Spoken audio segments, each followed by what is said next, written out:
High Krishna IT tips চ্যানেলের পক্ষ থেকে সকলকে স্বাগতম। আশা করি তোমরা সকলেই ভালো আছো। তো আমি আজকে শেখাবো ফটোশপ সফটওয়্যারে হিস্ট্রি ব্রাশ টুলের ব্যবহার। তো প্রথমে ফটোশপ সফটওয়্যারটি ওপেন করতে হবে।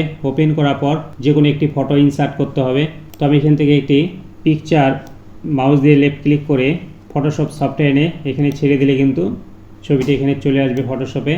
এরপর এই ইমেজের মধ্যে আমরা যদি কোনো কাজ করে থাকি, যেমন হচ্ছে এখানে ব্রাশ টুল দিয়ে যদি এইভাবে কাজ করি, অর্থাৎ আমরা এই কালারটিকে চেঞ্জ করে দিচ্ছি।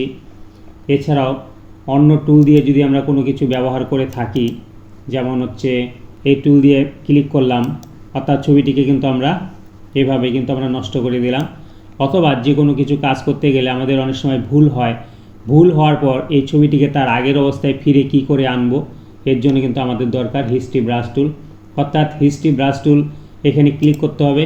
ক্লিক করে ইমেজে এনে রাইট ক্লিক করে আমাদেরকে এই সার্কেলটিকে আমরা বড় বা ছোট করতে পারি। এরপর যদি আমরা এইভাবে ক্লিক করি তাহলে কিন্তু আমরা আমাদের আগে কোনো টুল দিয়ে কাজ করা অংশগুলিকে আমরা কিন্তু রিমুভ করে দিতে পারি। অর্থাৎ ছবির আমরা আগের অবস্থায় ফিরে নিয়ে আসতে পারি, যেমন ছবিটা আগে এরকমই ছিল। তাহলে হিস্ট্রি ব্রাশ টুলের কাজ মোটামুটি ক্লিয়ার। অর্থাৎ হিস্ট্রি ব্রাশ টুলের কাজ হচ্ছে আমরা যদি এই ইমেজের মধ্যে কোনো কাজ করতে গিয়ে যদি আমাদের কোথাও ভুল হয়ে যায়, তাহলে এই হিস্ট্রি ব্রাশ টুল দিয়ে কিন্তু আমরা সেই জায়গাটিকে রিমুভ করে দিয়ে আমরা ছবির আগের অবস্থায় ফিরে নিয়ে আসতে পারি। যেমন আমি আরেকবার দেখাচ্ছি। প্রথমে এখানে ইরেজার টুলে ক্লিক করলাম। ক্লিক করে আমরা এইভাবে যদি এটাকে আমরা যদি দাগ দিয়ে দিই, তাহলে এই দাগটিকে আমরা কিন্তু হিস্ট্রি ব্রাশ টুল দিয়ে রিমুভ করতে পারি।